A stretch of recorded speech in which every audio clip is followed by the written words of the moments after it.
Developing musicianship online. Hello, and welcome to DM Online.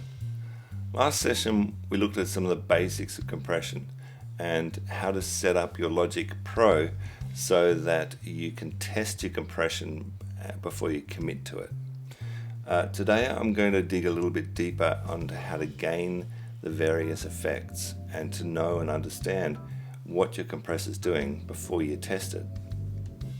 So let's go. Last session you may recall that we ran two different tests. One was on how the track had been compressed immediately following on from gain staging, the amplifier compression, the EQ and all that sort of thing. And we saw that we had a massive reduction in volume. And then we put a limiter on, which is what you would put at the end of your mix to see what the limiter would actually do to our track that was at negative 18 decibels. And we had to push it hard, but we ended up with our 3 decibels of gain reduction, and we ended up with a fairly flat looking signal in terms of volume. Now we're going to test how does something impact the individual part of the waveform, the beginning of the waveform, the end of the waveform, the way it decays, whether you're increasing the sound that comes after the attack, whether you're increasing the attack itself, or whether you're decreasing the part that comes after the attack. So let's have a look at this. In your compressor, you have a lot of presets, and presets are a really good spot to start. So let's say, for example, that we wanted to treat the bass part as if it was a kick drum, so it's going to have that kick sort of hammering attack. So if I turn on the preset, you'll see they've chosen the Studio VCA. Remember, we don't want to gain any extra gain when we're doing this. The aim is not to increase the volume, it's to even out or to affect the individual note of the waveform for attack or that percussive sound. So if I hit play now, you should hear. So the use of the meter is to actually see what the effect of the actual compression is. At this point, you'll want to adjust your threshold till you see the attack being affected. So this pin here should be moving. If it's not moving, the compressor's not actually doing anything. So I'm bringing the threshold down, and then see it's attacking. So at this point in time, it's just being affected occasionally by the starts of notes, but not all the time. I'm trying to affect the start of every note, so I really want to have a bit more bounce when this instrument is hitting.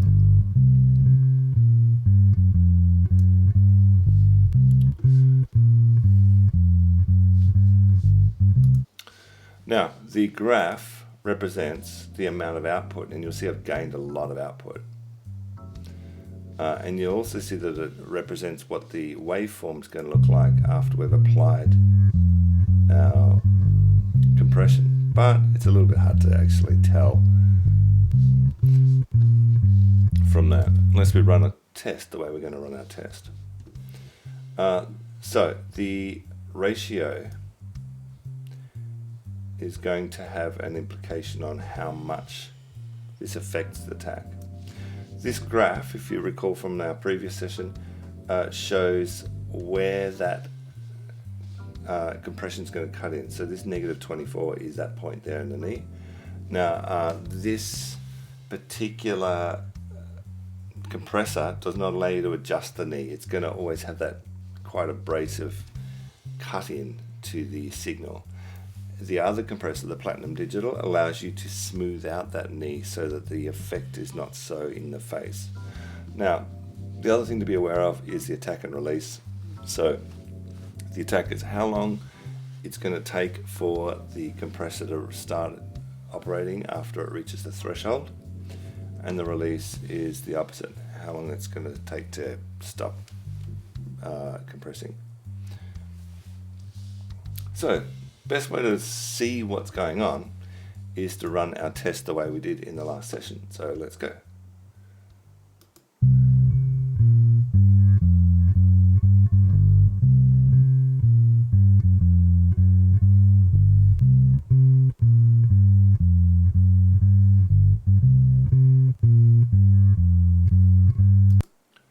Now you see it's gained a lot of volume. That was not my intention, and the way to control that would be to, after you've applied the compression, go and pull back the output so that you're not winding up with a massive amount of gain and you're just getting the compression. So that's the first thing you notice. The second thing you should notice is the sudden growth of the start of the note, these little spikes right at the beginning of the note. So that tells me that it's hitting the attack and increasing the attack, and after that it's dropping away, so it's not really affecting the rest of the note, it's just affecting the start, making it seem, what it actually does is it reduces the point after the start so that it gives the effect of increasing the beginning of the note. So it should be more percussive. Now remember, our goal here is to learn what the compressor does. This is not an actual application of the compression. I'm not going to do this to my bass part.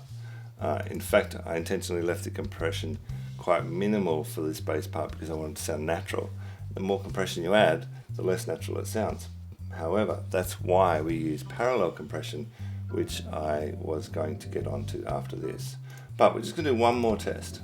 Okay, so this is to see what effect some of the vocal compression is, because vocal compression is very much about evening out the sound. Vocalists get compression to stop their voice disappearing into the mix. So when we put on things like a vocal limiter, that's trying to make the evenness of the vocal voice throughout the mix. So if I hit play on this, you'll see a different compressor, and we should see the effect in this spike. We're seeing a couple of notes getting a lot of compression and a few notes getting not much. Could probably have a little bit more compression. So this should flatten out the bass part without it winding up with the spikes at the start. It should be quite square by the time it comes out. And we can find out whether that's the case by running our little test.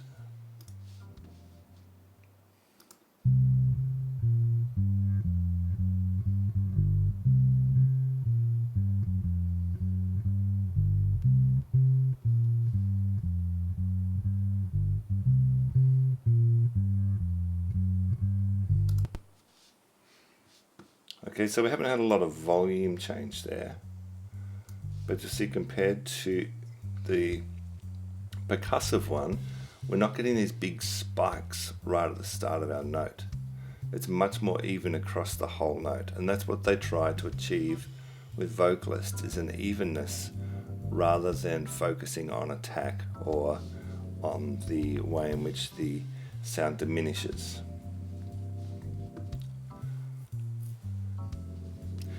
So, the final aspect of this I would like to address is the idea of parallel compression. So that means that where our bus is going out, if you can recall, our original bass bus is bus 11.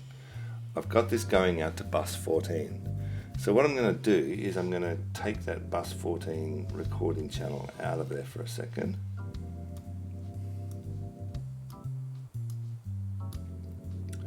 And I'm going to create two auxiliaries.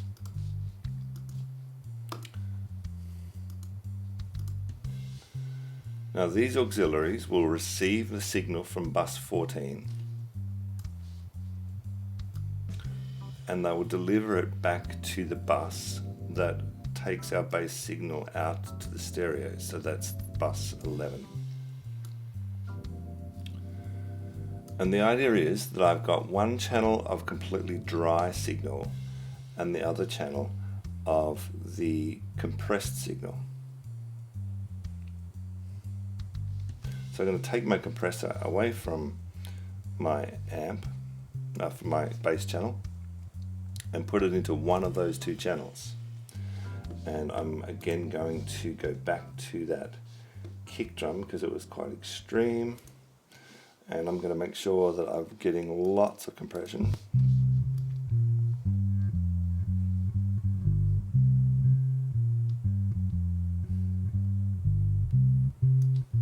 And I'm going to avoid gaining a lot of volume. I want the volume to be reasonably equal to what my original output was.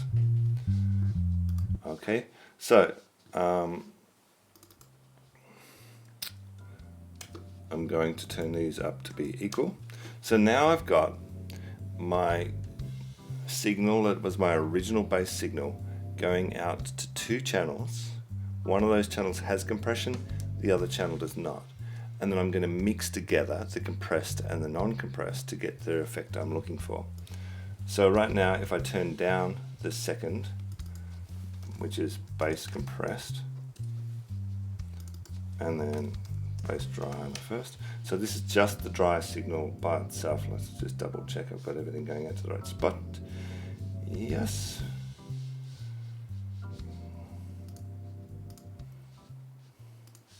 Okay, so here's the dry signal.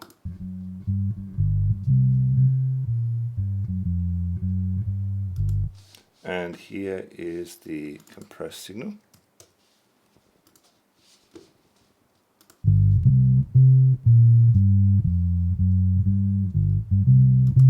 See, it's getting a lot more gain, so I've still got too much gain in my compressed signal and I need to pull that back by another 3 decibels. Okay, now I'm going to look for that mix where the compressor affects the sound, but not to the same extreme as it's currently doing.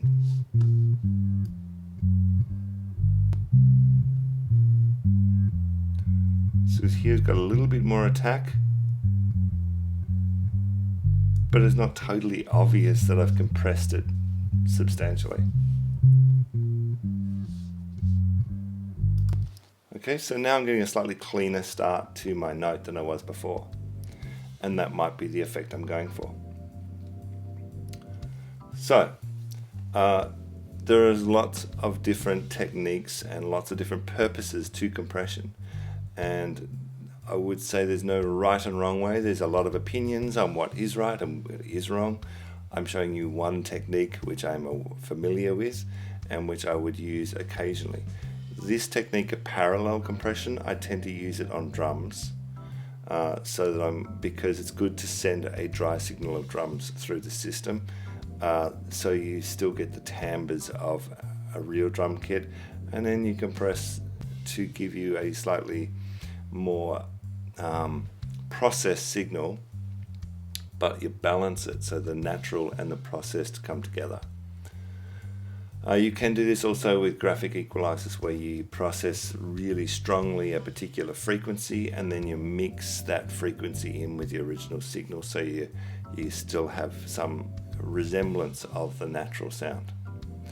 Okay, that's plenty enough for today. I'm sure you'll have lots of fun exploring these ideas in your own mixes. So, until next time, thanks for joining me. Bye-bye. DM, developing musicianship online.